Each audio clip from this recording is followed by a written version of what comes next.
संविधान बेटा लगभग लगभग हम लोग किनारे की ओर बढ़ रहे हैं। तो इसके बाद कुछ अगले सेगमेंट की शुरुआत होगी।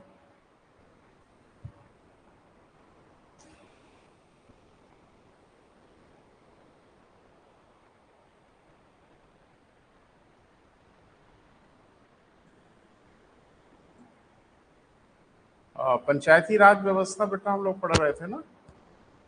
तो पंचायती राज व्यवस्था में हम लोग शायद बढ़े हैं 73वें संविधान संशोधन तक। बोले बेटा 2 मिनट फिर से सुनिए।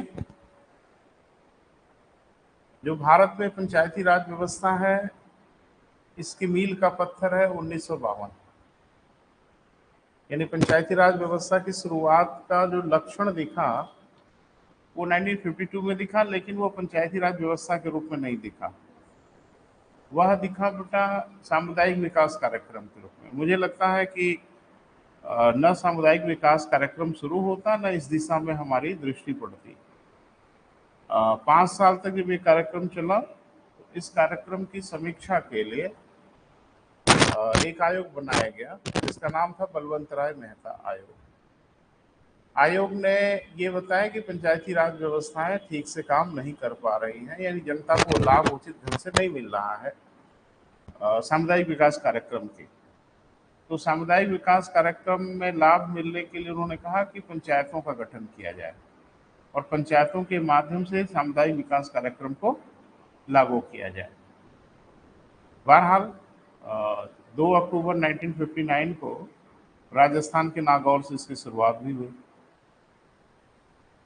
फिर बीच में डगमगा गया मामला। फिर जनता पार्टी की सरकार आई। जनता पार्टी की सरकार ने फिर से इसको नई जान फूंकने की कोशिश की। तो फिर उन्होंने एक आयोग बनाया जिसका नाम था अशोक मेहता आयोग। अशोक मेहता ने कहा कि नहीं, त्रिस्तरीय नहीं, 2 स्तरीय होना चाहिए। न्याय पंचायत की भी सिफारिश की, चुनाव आयोग की भी सिफारिश की, और यह भी कहा कि चुनाव दलीय आधार पर होना चाहिए, ऑन द पार्टी बेसिस होना चाहिए। शुरुआत हुई, लेकिन जल्द ही जनता पार्टी की सरकार अल्पमत में आ गई, सरकार गिर गई। इंदिरा जी फिर से शासन में आई, पुरानी ढर्रा फिर शुरू हो गया। उसके बाद इस देश में आयोगों का दौर चला। कॉन्क्रीट कुछ हुआ नहीं, लेकिन ये कि हम करने जा रहे हैं इस नाम पे आयोग यहाँ बहुत बनते हैं। तो हनुमंतैया आयोग बना, जीवी के राव आयोग बना, थुंगन आयोग लास्ट में अब बना। वो सब तमाम आयोग हैं बेटा जो बड़े महत्वपूर्ण नहीं है, लेकिन नाम दिमाग में रहना चाहिए। सबसे कॉन्क्रीट जो आयोग बना वो बना अहमद सिंघवी आयोग, जिसने 86 में पहली बार ये रिकमेंड किया कि पंचायती राज व्यवस्था अगर संवैधानिक दर्जा नहीं दिया गया तो इसका कोई मतलब नहीं बनेगा। फिर कोशिश हुई 1989 में, राजीव गांधी सरकार ने प्रयास किया। 64वां 65वां संविधान संशोधन विधेयक के रूप में वह पारित नहीं हो सका।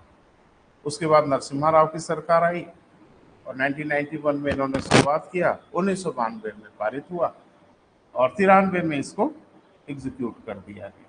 क्लियर है बेटा? तो मुझे लगता है सर यहाँ तक तो हम लोग पहुंच ही गए थे, है ना। और फिर 73वां 74वां संविधान संशोधन हो गया। अब हेडिंग बना ले बेटा, 73वां संविधान संशोधन क्या है, मोटी मोटी चीजें इसमें वो लिखना पड़ेगा। इसके लिए हमारे संविधान शुरू कर बेटा, हेडिंग बनाया होगा। इसके लिए हमारे संविधान में एक भाग 9 जोड़ा गया तथा 11वीं अनुसूची स्थापित की गई।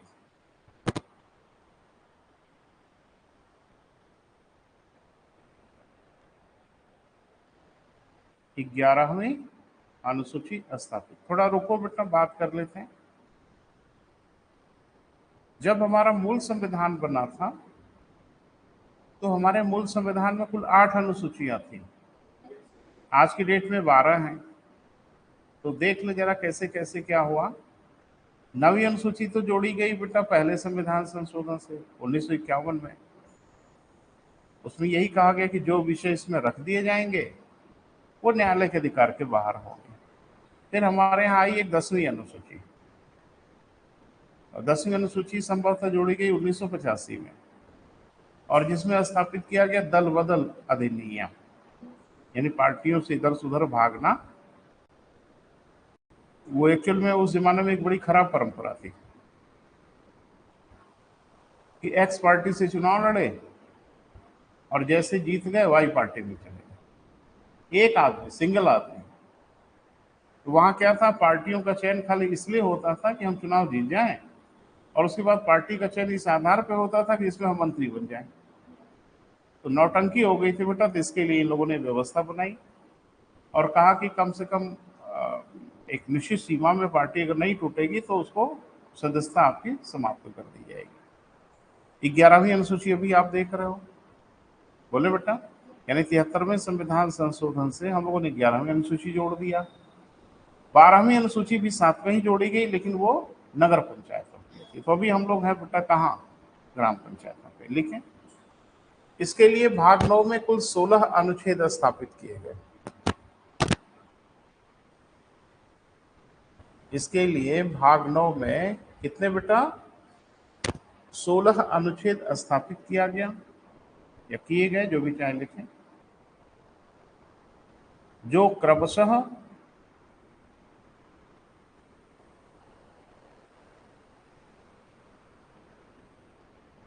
(243) आर्टिकल आगे लिख लो बेटा, अनुच्छेद लिख रहा हूं। जो अनुच्छेद 243 कामा 243 ए से 243 ओ तक है।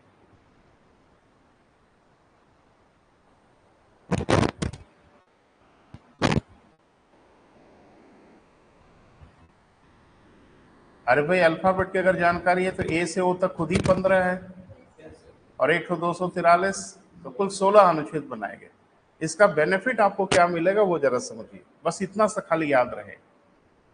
आपसे पूछेगा कि 243 के में किसका प्रावधान है, नगर पंचायतों का कि ग्राम पंचायतों का। इतना तो ध्यान रखना कि ए से ओ तक अगर बात हो रही है तो ग्राम पंचायतों की बात हो रही है। छोटी छोटी चीजें बेटा काम आती हैं। आगे लिखो, 11वीं अनुसूची में कुल 29 विषय, 29 सब्जेक्ट ग्राम पंचायतों के लिए जोड़े गए।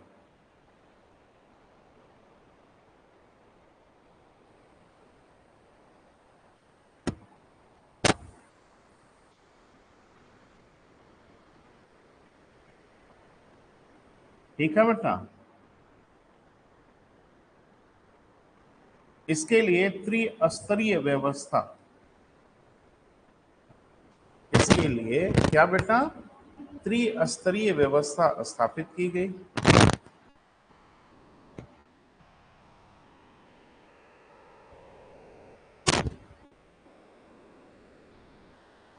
मतलब मोटा मोटा कह सकते हो आप कि बलवंत राय मेहता वाला मॉडल ही स्वीकार किया गया। क्यों बेटा, तो 3 स्तर क्या क्या है जरा लिख लो। नंबर 1, ग्राम स्तर पर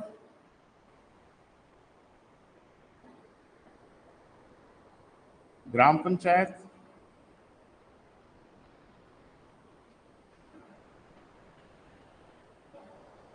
ब्लॉक स्तर पर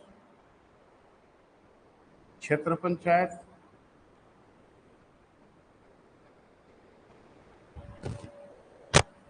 जिला स्तर पर जिला पंचायत।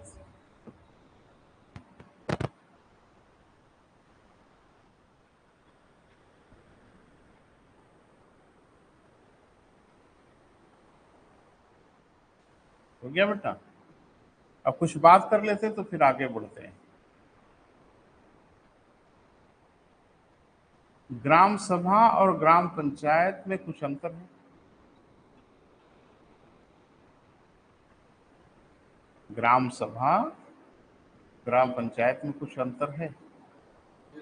तो पहले बताएंगे ग्राम सभा क्या है, फिर बताइएगा ग्राम पंचायत। पूछा क्या है बेटा, तब मैं बात कर रहा हूं। बोले, प्रयास करें, गलत सही होगा तो हम तो भाई सुना हुआ नाम है ना? ग्राम सभा और ग्राम पंचायत। तो क्या आपके हिसाब से ग्राम सभा क्या है और ग्राम पंचायत क्या है, और ग्राम क्या है? गांव, गांव पंचायत और गांव सभा।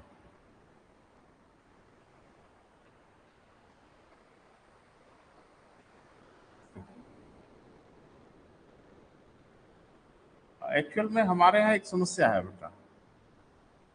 हमारे यहाँ मतलब उत्तर प्रदेश में 1000 से कम जनसंख्या पर ग्राम पंचायत का गठन नहीं होगा, यानी ग्राम सभाएं नहीं बनाई जाएंगी। तो समस्या ये है कि गांव, समझते ही है, गांव का मतलब एक राजस्व के हिसाब से जिसको नामित कर दिया जाए वो गांव कहा जाता है। कभी कभी क्या होता है कि उसकी जनसंख्या 1000 से कम होती है, किसी गांव की जनसंख्या 1000 से कम होती है, तो आसपास के गांव को भी इसमें शामिल किया जाता है ताकि जनसंख्या 1000 पूरी हो जाए। जो शामिल करके पूरा समूह बनता है उसको नाम दिया जाता है ग्राम सभा। पता नहीं समझ में आया कि नहीं आया। ग्राम सभा बिना 1000 से कम जनसंख्या पर नहीं बनेगी। 1000 की जनसंख्या को पूरा करने के लिए छोटे छोटे पूर्वे होते हैं, हमारे यहाँ गांव होते हैं, तो कई गांवों को एक साथ जोड़ा जाता है, लेकिन उसमें जो मेन वाला रहता है उसी के नाम पे ग्राम सभा का नाम रखा जाता है। क्लियर है? अब ग्राम सभा को परिभाषित करिए। गांव के सभी वयस्क मतदाताओं का जो समूह होता है, भाई गांव की जनसंख्या में बच्चे भी हैं और भी लोग हैं, लेकिन जो मतदाताओं का समूह होगा वो कहलाएगा ग्राम सभा। ग्राम सभा अपने मध्य से, ध्यान से सुनना, ग्राम सभा अपने बीच से एक प्रधान और सदस्यों का निर्वाचन करता है। तो प्रधान और सदस्यों का जो समूह बनता है वो ग्राम पंचायत है। क्लियर है? यानी ग्राम पंचायत क्या होती है? ग्राम सभा अपने बीच से बनाती है। प्रधान वही हो सकता है जो ग्राम सभा का सदस्य हो। बाहर का व्यक्ति जाके किसी दूसरे ग्राम सभा में प्रधान नहीं हो सकता, न मेंबर हो सकता। तो लिखना पड़ेगा कि हो जाएगा? हो तो जाता है, गड़बड़ा जाता है बाद में जाके, है ना। लिख लो ग्राम सभा।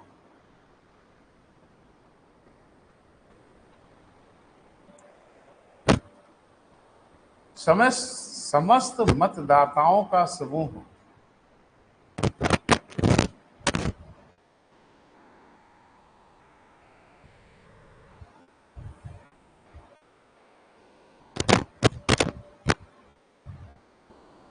क्या लिखा बेटा? समूह ग्राम सभा कहलाता है।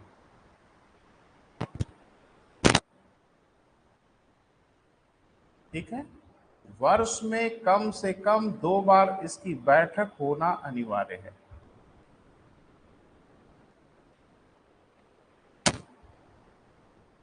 तो बड़ी मजेदार बात है, ग्राम सभा की भी बैठक होती है बेटा। वर्ष में कम से कम कितनी बार बेटा? 2 बार।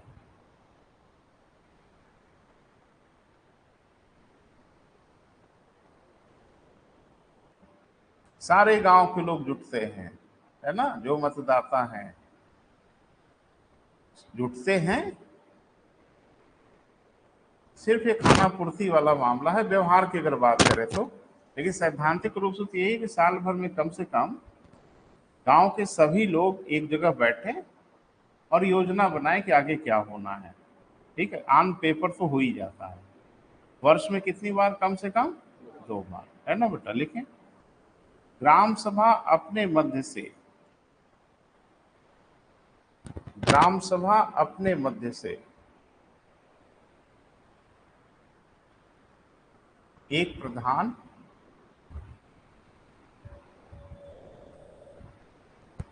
तथा उतने सदस्यों को निर्वाचित करती है जो निर्धारित है,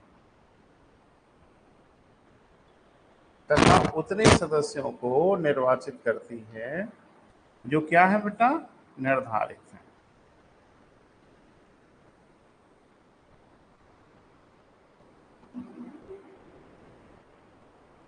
ठीक है?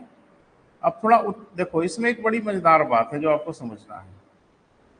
73वां संविधान संशोधन ये कहता है कि प्रत्येक राज्य में ग्राम पंचायतें होंगी,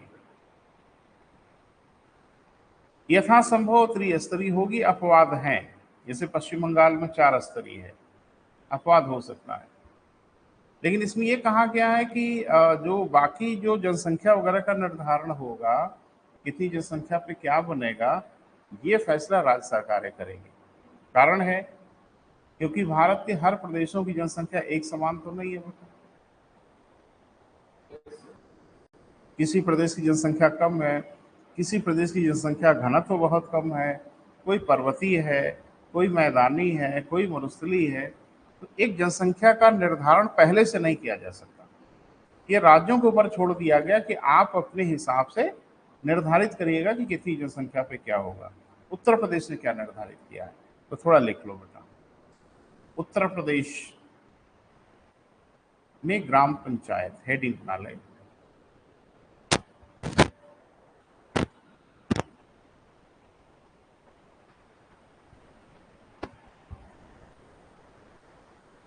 लिखें,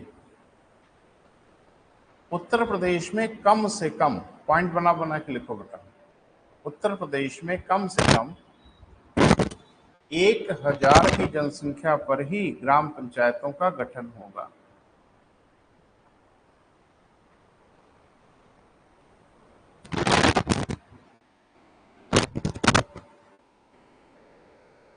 तो उत्तर प्रदेश में न्यूनतम सीमा कितनी निर्धारित की गई बेटा?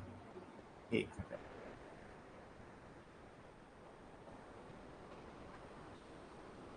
अब जाहिर सी बात है, हर गांव की जनसंख्या 1000 हो जरूरी नहीं, बहुत बड़े बड़े गांव भी हैं। तो जनसंख्या के हिसाब से सदस्यों की संख्या निर्धारित की गई। इतनी जनसंख्या पे इतने सदस्य होंगे, इतनी जनसंख्या पे इतने सदस्य होंगे। जरा क्रम से लिखें, पॉइंट बना के, 1 2 3। 1000 की जनसंख्या पर, 1000 की जनसंख्या पर, 1000 की जनसंख्या मतलब 1000 से अधिक, है ना बेटा?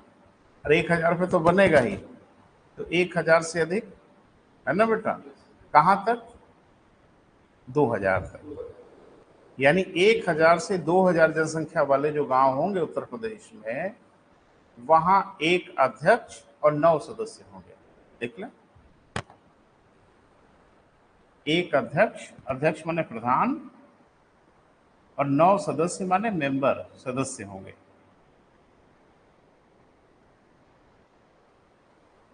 ठीक है बेटा? दूसरा, 2 से 3000 यानी 2000 से अधिक, 1 + 11, मुझे लगता है समझ रहे हैं आप।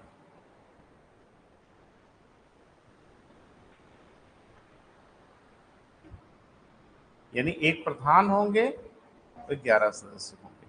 आगे लिखो बेटा, 3000 से अधिक जनसंख्या पर,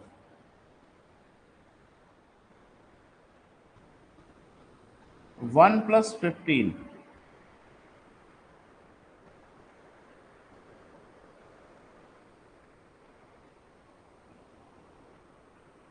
हाँ ध्यान रखना, यहाँ 3000 से 4000 नहीं कहा गया।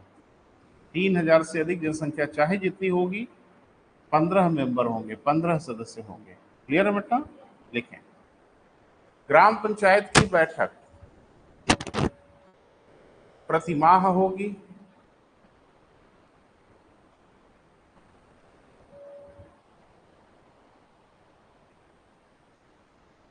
परंतु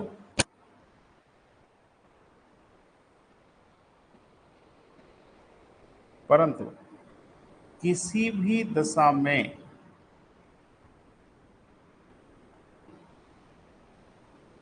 दो बैठकों के मध्य, परंतु किसी भी दशा में 2 बैठकों के मध्य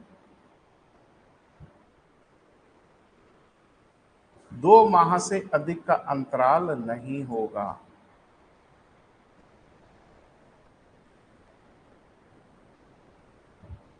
2 माह से अधिक का अंतराल नहीं होगा।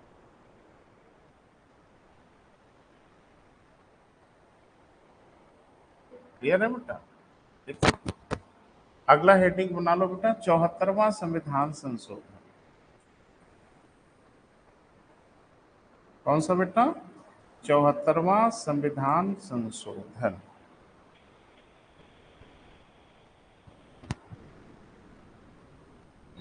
लिखें, इसके लिए हमारे संविधान में भाग 9 का स्थापित किया गया?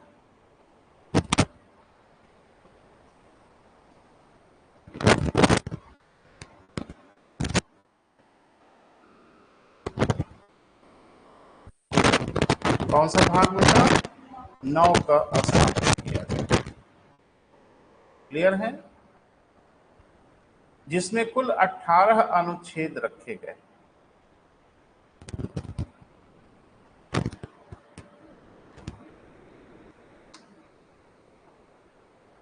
कितने बेटा? 18 अनुच्छेद। तो कहां तक था बेटा, अगर आपको याद हो? जो हमारा भाग 9 था उसमें अनुच्छेद 243 से अनुच्छेद 243 ए से अनुच्छेद 243 ओ तक था। तो ओ तक तो कंप्लीट हो गया। अब जाहिर सी बात है आपने जोड़ दिया भाग 9 क या ए, बोले, और कुल इसमें कितना रखा आपने? 18 अनुच्छेद रखा टोटल। तो अब जाहिर सी बात है ओ तक तो हो ही गया। अब ओ के आगे चलेगा ना, संख्या तो बढ़ा नहीं सकते आप, तो अब यही बनाएंगे, गाड़ी का नंबर बनाएंगे। ये हो गया बेटा। ओ के बाद अल्फाबेट की जानकारी हो तो, हाँ, पी, वेरी गुड। पी से अनुच्छेद 243 जेड, तो मुझे लगता है 18 तो हो गया।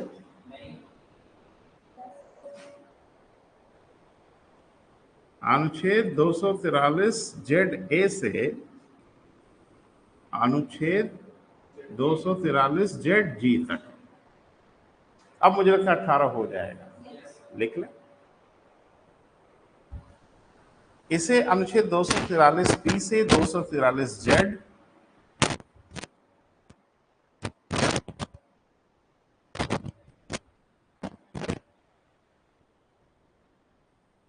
ठीक है बेटा, तथा 243 जेड ए से 243 जेड जी तक।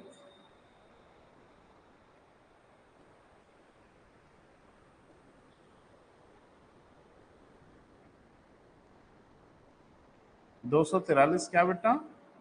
जेड जी। लिखें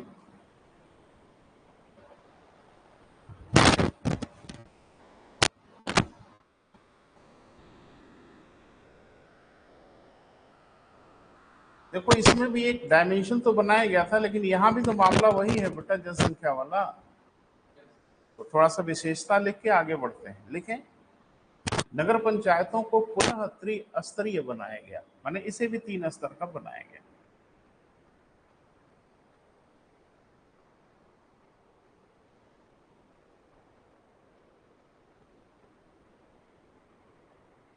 नगर पंचायतों को भी क्या बनाया गया बेटा?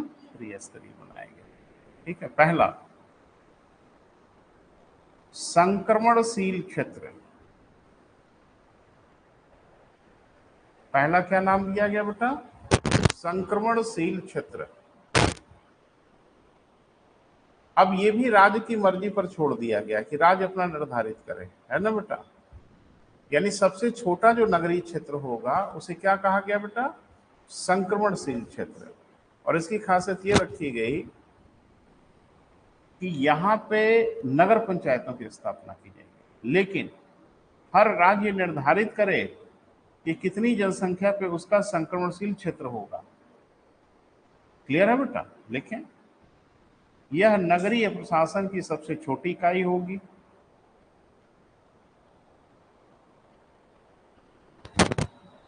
नगरीय प्रशासन की क्या बेटा? सबसे छोटी इकाई होगी।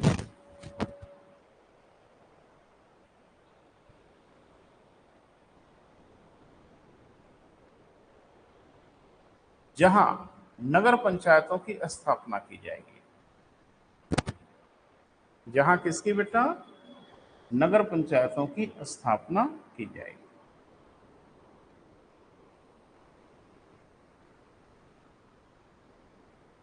दूसरा बेटा, लघुत्तर नगरीय क्षेत्र।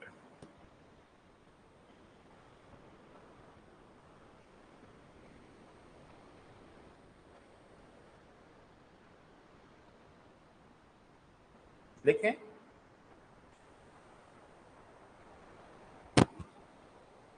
प्रत्येक राज्य सरकारें अपने नगरीय क्षेत्रों को लघुत्तर नगरीय क्षेत्र घोषित करेंगी।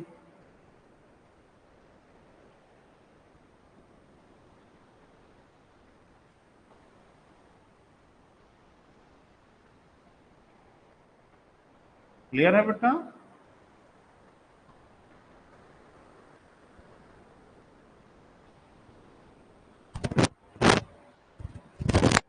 हाँ, तथा वहां के लिए नगर पालिका परिषद की स्थापना की जाए।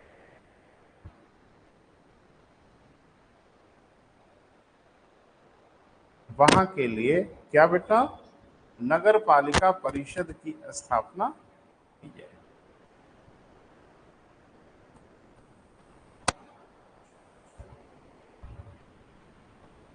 क्लियर है? तीसरा, बृहत्तर नगरीय क्षेत्र।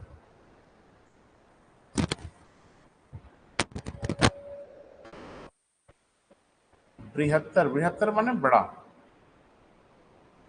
बृहत्तर नगरीय क्षेत्र, इसका भी निर्धारण राज्य सरकारें करेंगी। ठीक है बेटा? तथा यहां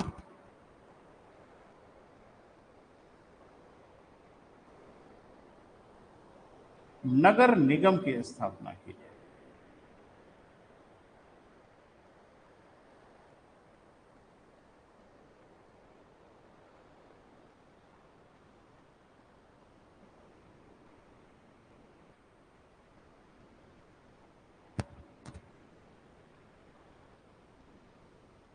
ठीक है बेटा? अब आ जाइए उत्तर प्रदेश।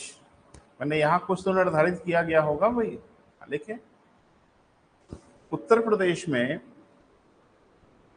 30,000 से 1 लाख की जनसंख्या वाले, उत्तर प्रदेश में 30,000 से 1 लाख की जनसंख्या वाले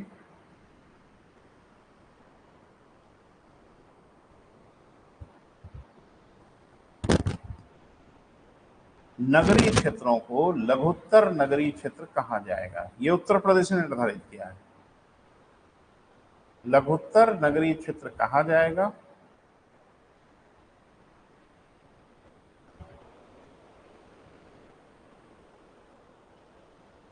तथा यहां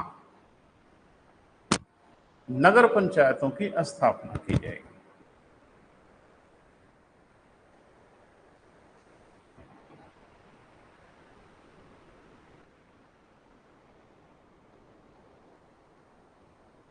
नगर पंचायतों की स्थापना की जाएगी।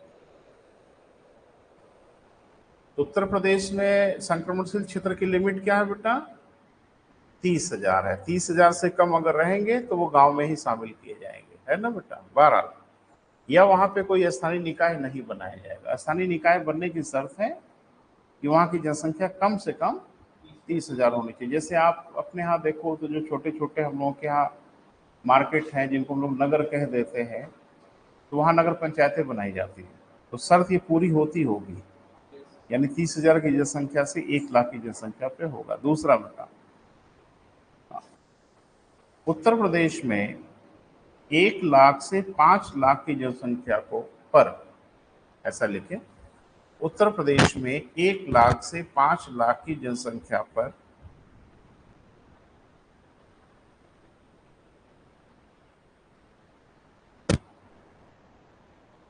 लघुत्तर नगरीय क्षेत्र की स्थापना की जाएगी। पर क्या बेटा? लघुत्तर नगरीय क्षेत्र की स्थापना की जाएगी।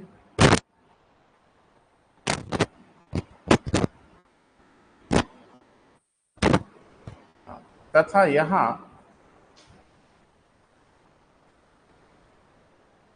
नगर पालिका परिषद की स्थापना की जाएगी।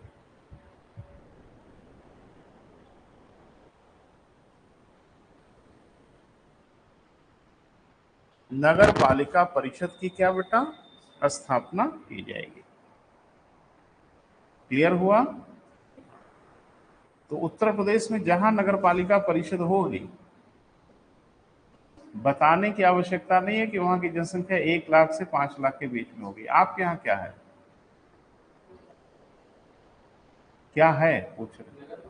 नगर पालिका है, जाहिर सी बात है इस लिमिट को पूरा करता होगा। आगे बेटा, बृहत्तर नगरीय क्षेत्र। बृहत्तर नगरीय क्षेत्र उत्तर प्रदेश में जिन नगरों की जनसंख्या 5 लाख से अधिक होगी,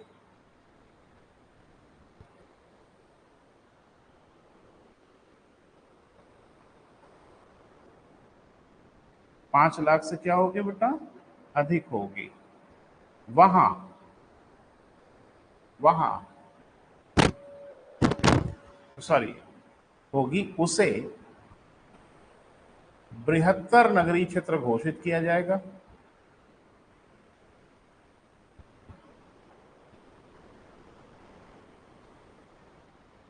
क्लियर है बेटा? तथा वहां नगर निगम की स्थापना की जाएगी।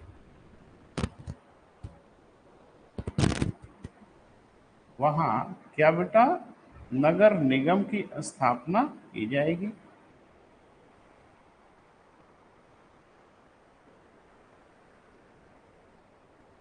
क्लियर है? परंतु एक अपवाद है, लेकिन वो अगला हिस्सा नहीं है बेटा। परंतु जिन नगरों की जनसंख्या 10 लाख से अधिक होगी, परंतु जिन नगरों की जनसंख्या कितनी बेटा 10 लाख से अधिक होगी, उन्हें महानगर यानी मेट्रो कहा जाएगा। ध्यान रखना, ये चौथी श्रेणी नहीं है बेटा। उन्हें क्या कहा जाएगा बेटा महानगर कहा जाएगा। तथा वहां महानगर निगम की स्थापना की जाएगी। तथा वहां क्या बेटा महानगर निगम की स्थापना की जाएगी।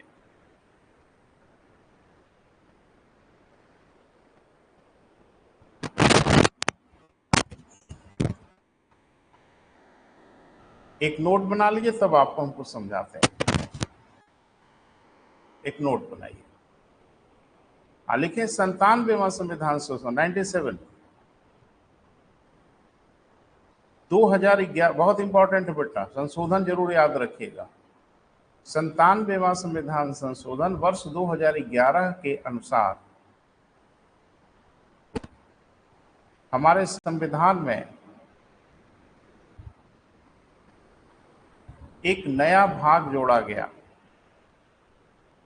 जिसे 9B कहा गया, 9ख कह सकते हैं।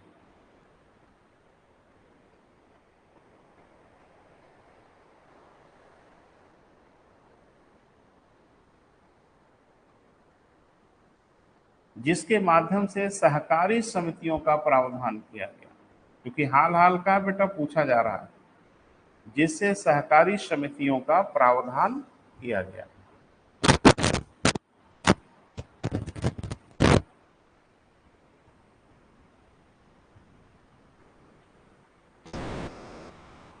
ठीक है, इसमें कुल 13 अनुच्छेद रखे गए।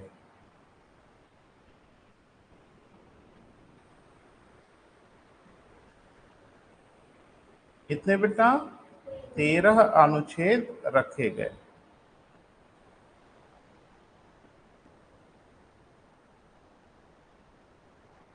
अब जाहिर सी बात है नंबर नहीं बढ़ाएंगे, तो ZG तक तो मामला हो गया था। तो आगे पढ़े। हाँ, जिसे अनुच्छेद ZH से ZT तक, जिसे अनुच्छेद 243 ZH से ZT तक स्थान दिया गया।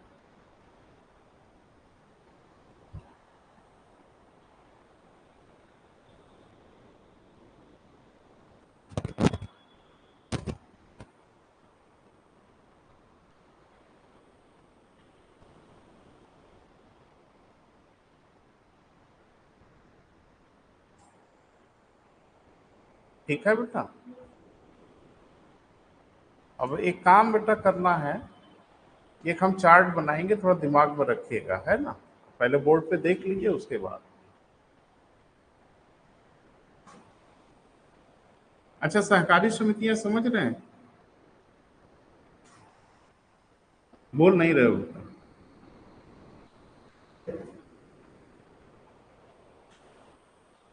अमूल का नाम सुना है?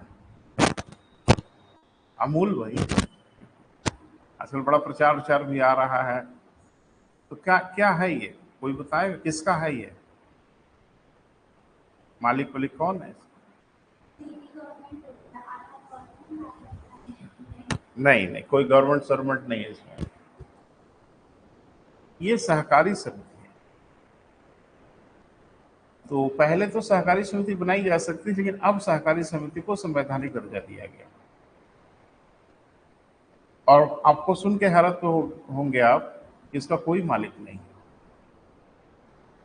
सब लोग मालिक हैं, सहकारी समिति। और आपको बताओ ना बेटा कि अमूल दूध का उत्पादन तो नहीं करता, लेकिन कलेक्शन करता है। इसकी पर डे दूध का कलेक्शन इतना है, दुनिया के कई देशों में दूध का उत्पादन नहीं होता होगा।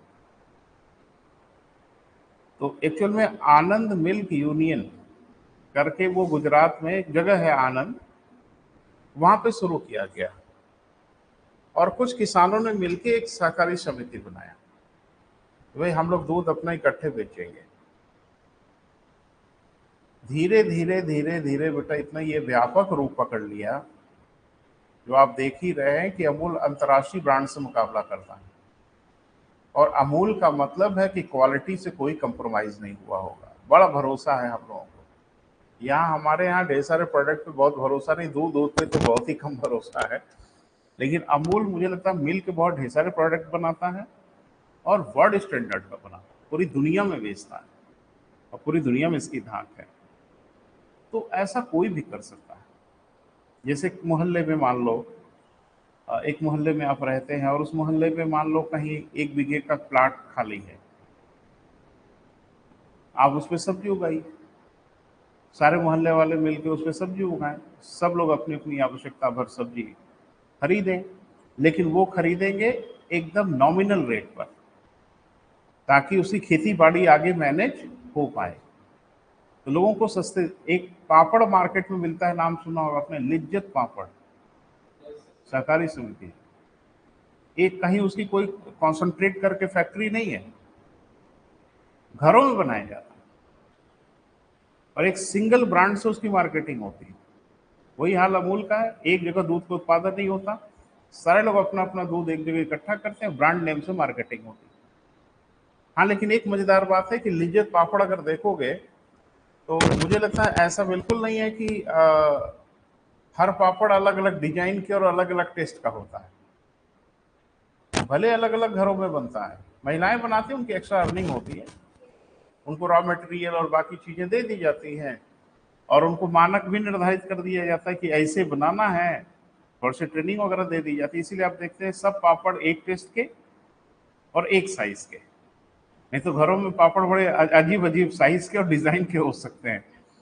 ये सब किया जा सकता है, इसको अब तो संवैधानिक दर्जा मिल गया है ना बेटा। चलिए अब थोड़ा सा देख लेते हैं, फिर आगे बढ़ते हैं।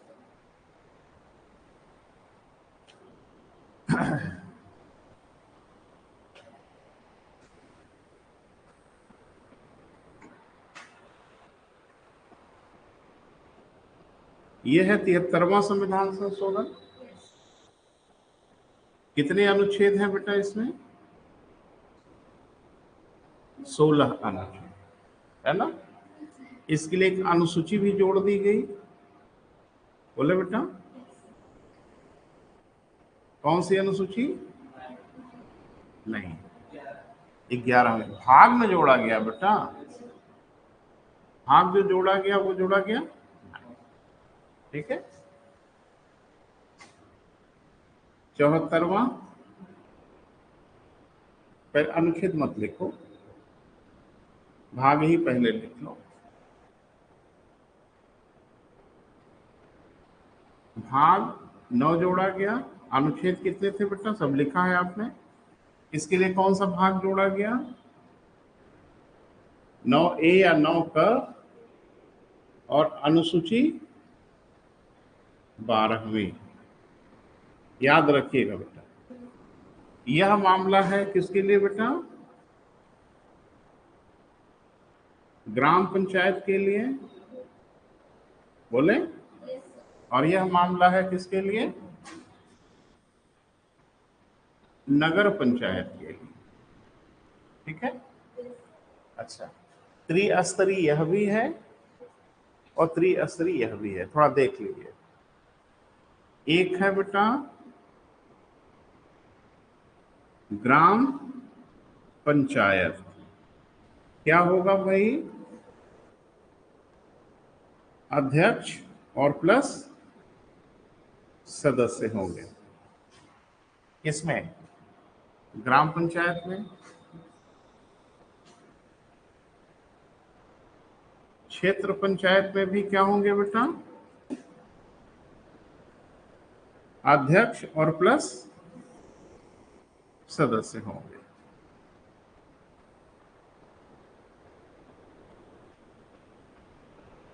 जिला पंचायत सेम कंडीशन होगी, क्या होंगे बेटा? अध्यक्ष और प्लस सदस्य। इधर आइए,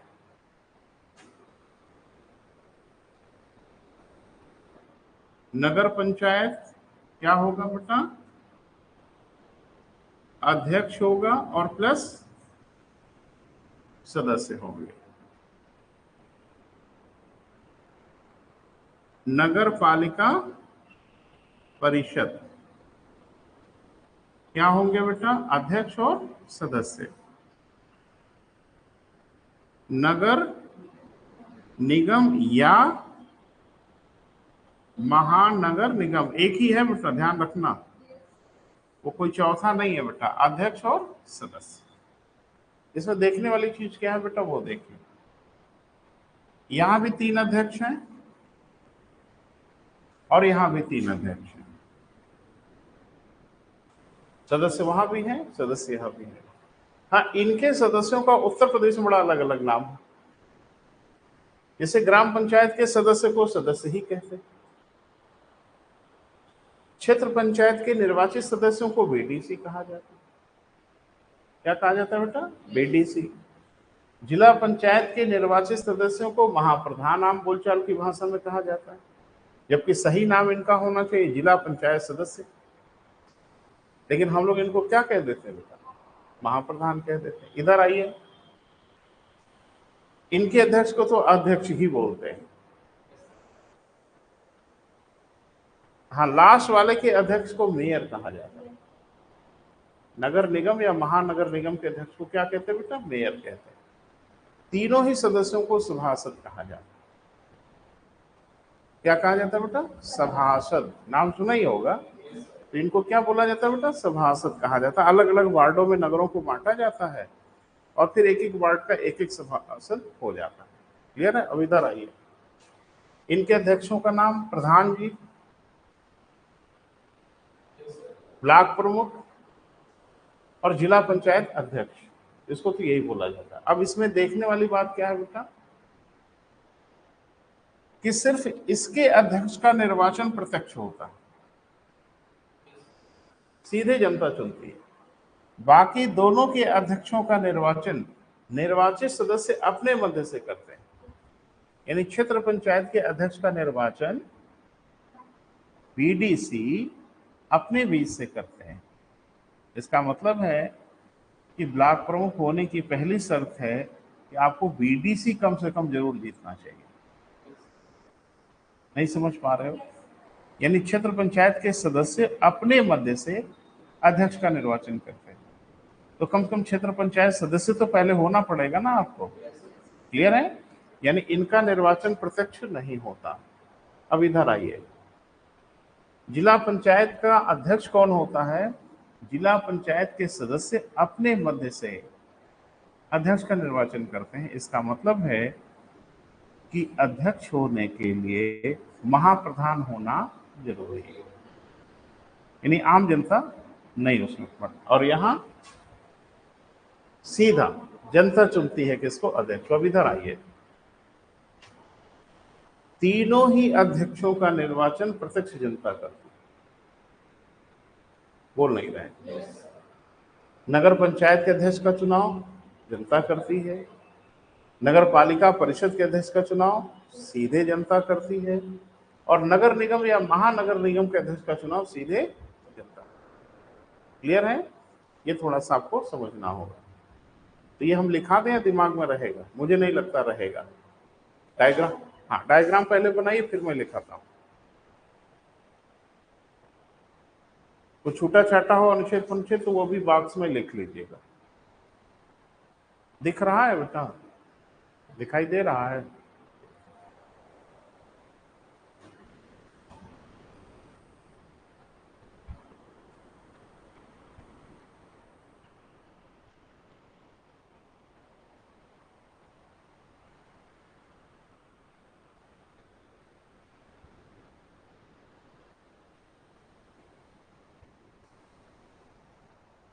जहां बेटा असुविधा होगी, 73वां संविधान संशोधन ग्राम पंचायतों के लिए हुआ। बोले बेटा?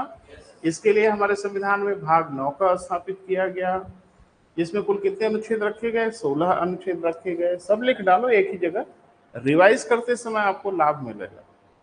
अनुसूची कितनी थी बेटा? 11 अनुसूची थी। थोड़ा सा इधर आइए। हाँ, तो विषय कितने हैं 11वीं अनुसूची में? नहीं, 29 विषय। ठीक है, इधर आइए। 74वां संविधान संशोधन भाग 9 का 18 विषय रखे गए, अनुसूची 12वीं जोड़ी गई। 12वीं अनुसूची में 18 विषय भी थे, लिखा होगा आपने। तो सब एक जगह इकट्ठा कर लीजिए, रिवाइज करते समय आपको लाभ मिलेगा।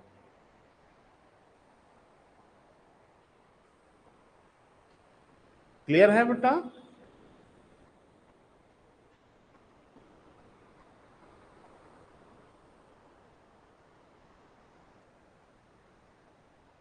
थोड़ा बड़ा बनाइएगा तो आपको समझने में आसानी होगी।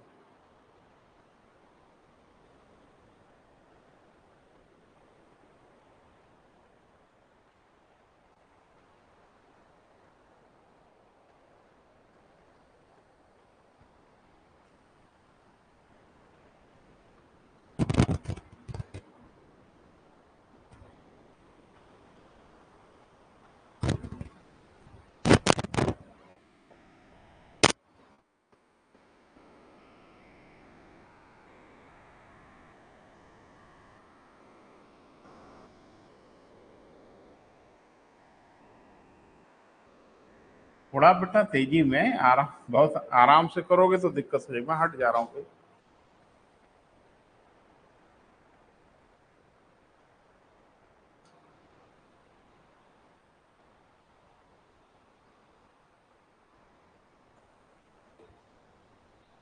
हो गया बेटा? कहाँ छूट रहा है बोलो?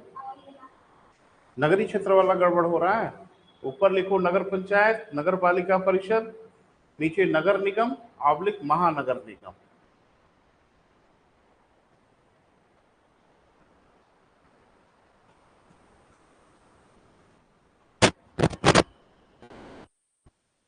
हो गया बेटा? अध्यक्ष प्लस सदस्य वही लिखना।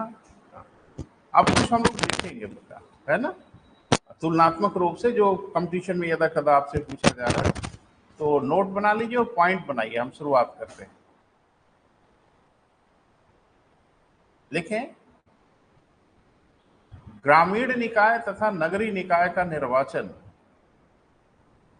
ग्रामीण निकाय तथा नगरीय निकाय का निर्वाचन राज्य चुनाव आयोग द्वारा किया जाएगा। ग्रामीण तथा नगरीय निकाय का निर्वाचन किसके द्वारा बेटा? वेरी गुड, राज्य चुनाव आयोग के द्वारा कराया जाएगा।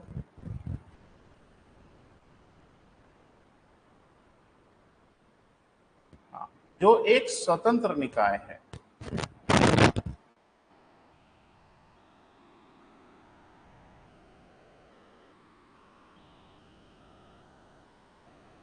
ठीक है बेटा,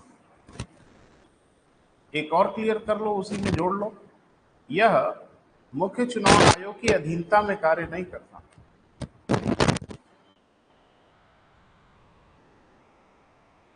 यह मुख्य चुनाव आयोग की अधीनता में कार्य नहीं करता।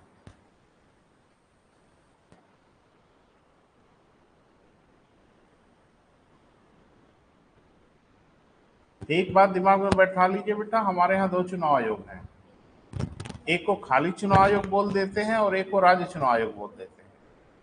जो चुनाव आयोग है उसकी जिम्मे भी निर्वाचन कराना है, राज्य चुनाव आयोग की जिम्मे भी निर्वाचन कराना है। डिमार्केशन यह है, जो चुनाव आयोग है या जिसे केंद्रीय चुनाव आयोग कहते हैं, यह राष्ट्रपति, उपराष्ट्रपति, लोकसभा, राज्यसभा, विधानसभा, विधान परिषद का चुनाव कराता है, बस। संख्या बहुत ज्यादा नहीं है। हम फिर से बोल रहे हैं, जो केंद्रीय चुनाव आयोग है वो राष्ट्रपति, उपराष्ट्रपति, लोकसभा, राज्यसभा, विधानसभा, विधान परिषद का चुनाव कराता है। इसके अलावा वो कोई चुनाव नहीं कराता। स्थानीय निकायों का जो चुनाव होता है, लोकल बॉडीज का जो इलेक्शन होता है, ग्राम पंचायत, ग्राम सभा, दुनिया भर का, यह चुनाव कराता है कौन बेटा? राज्य निर्वाचन आयोग। बड़ी मजेदार बात है कि दोनों का दोनों संवैधानिक आयोग है, यानी संविधान द्वारा इनको उत्पन्न किया गया है। क्लियर है बेटा? आगे बढ़े। उत्तर प्रदेश में क्षेत्र पंचायत के सदस्यों को वीडीसी कहा जाता है। उत्तर प्रदेश में क्षेत्र पंचायत के सदस्यों को क्या कहा जाता है बेटा? बीडीसी। बीडीसी माने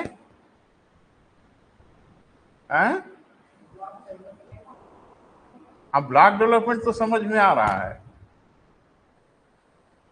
ब्लॉक डेवलपमेंट काउंसलर है ना बेटा। अब थोड़ा सा सुनिए, बड़ा जरूरी है।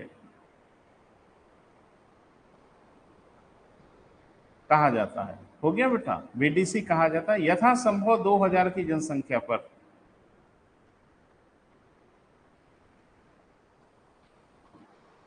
यथासंभव 2000 की जनसंख्या पर एक बीडीसी का निर्धारण होता है।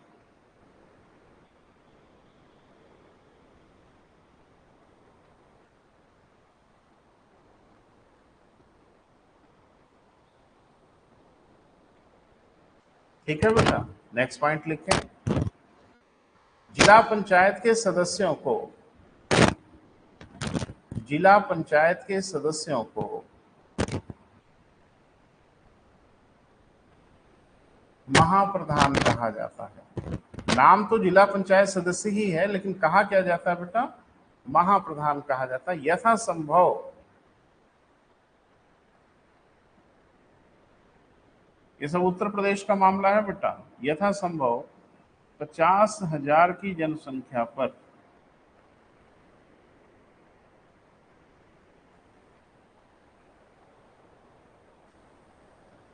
कितना बेटा?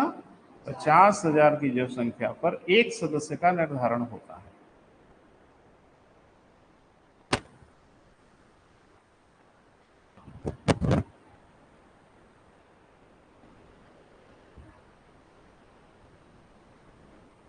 ठीक है बेटा, नेक्स्ट पॉइंट लिखें। पहले एक छोटी सी हेडिंग बना लें ताकि आप क्लियर करेंगे। क्षेत्र पंचायत के सदस्य, क्षेत्र पंचायत के सदस्य।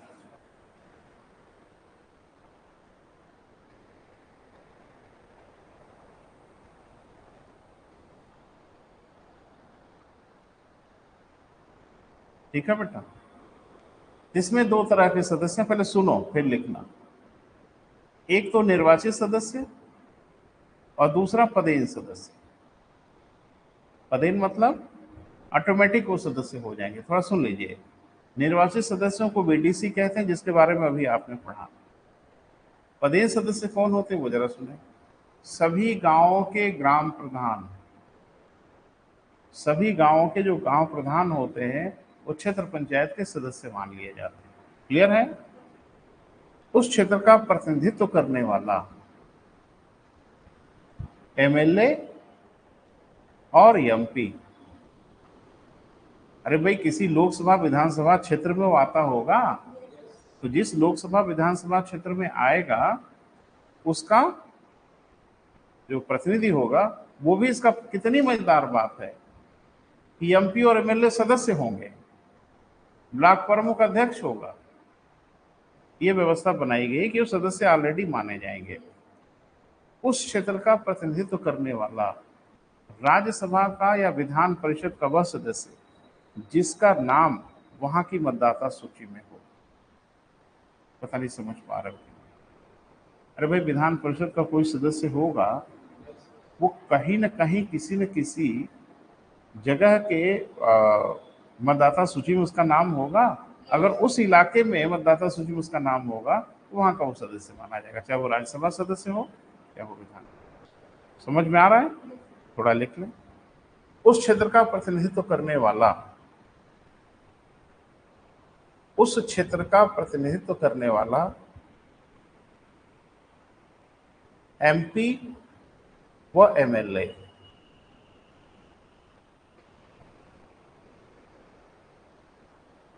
हो गया बेटा? पता नहीं आपके दिमाग में क्लियर हो रहा है कि नहीं विजन?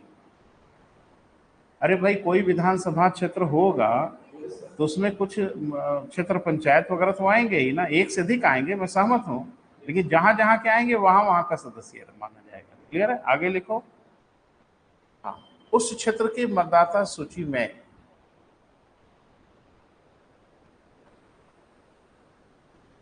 विधान परिषद तथा राज्यसभा के सदस्य।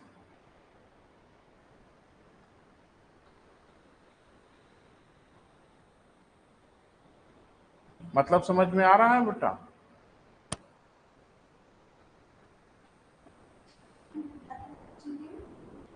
हाँ, पूरा सेंटेंस मैंने नहीं लिखा है, अंडरस्टूड है। उस क्षेत्र की मतदाता सूची में जिस भी विधान परिषद के सदस्य और राज्यसभा के सदस्य का नाम होगा वो इसके प्रदेश सदस्य माने जाएंगे।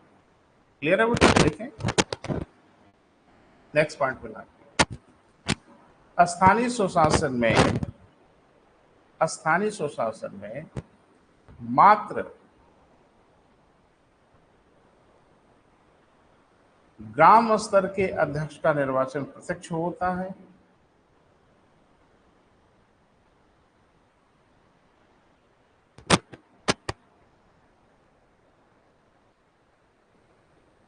ठीक है बेटा? क्षेत्र पंचायत तथा जिला पंचायत के अध्यक्ष का निर्वाचन निर्वाचित सदस्य अपने मध्य से करते हैं।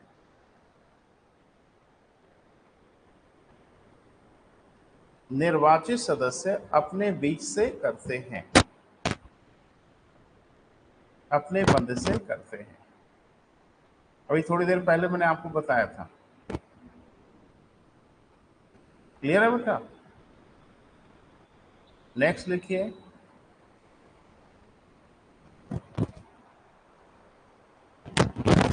नगरीय निकाय के तीनों ही स्तरों के अध्यक्ष, नगरीय निकाय के तीनों ही स्तरों के अध्यक्ष तथा सदस्यों का निर्वाचन,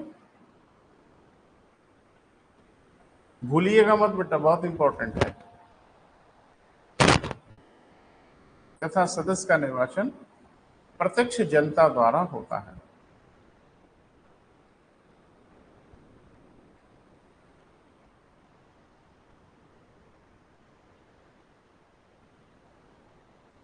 प्रत्यक्ष किसके द्वारा होता है बेटा? जनता के द्वारा होता है।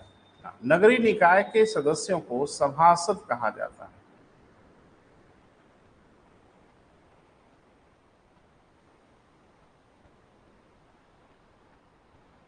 क्या कहा जाता है बेटा? सभासद कहा जाता है।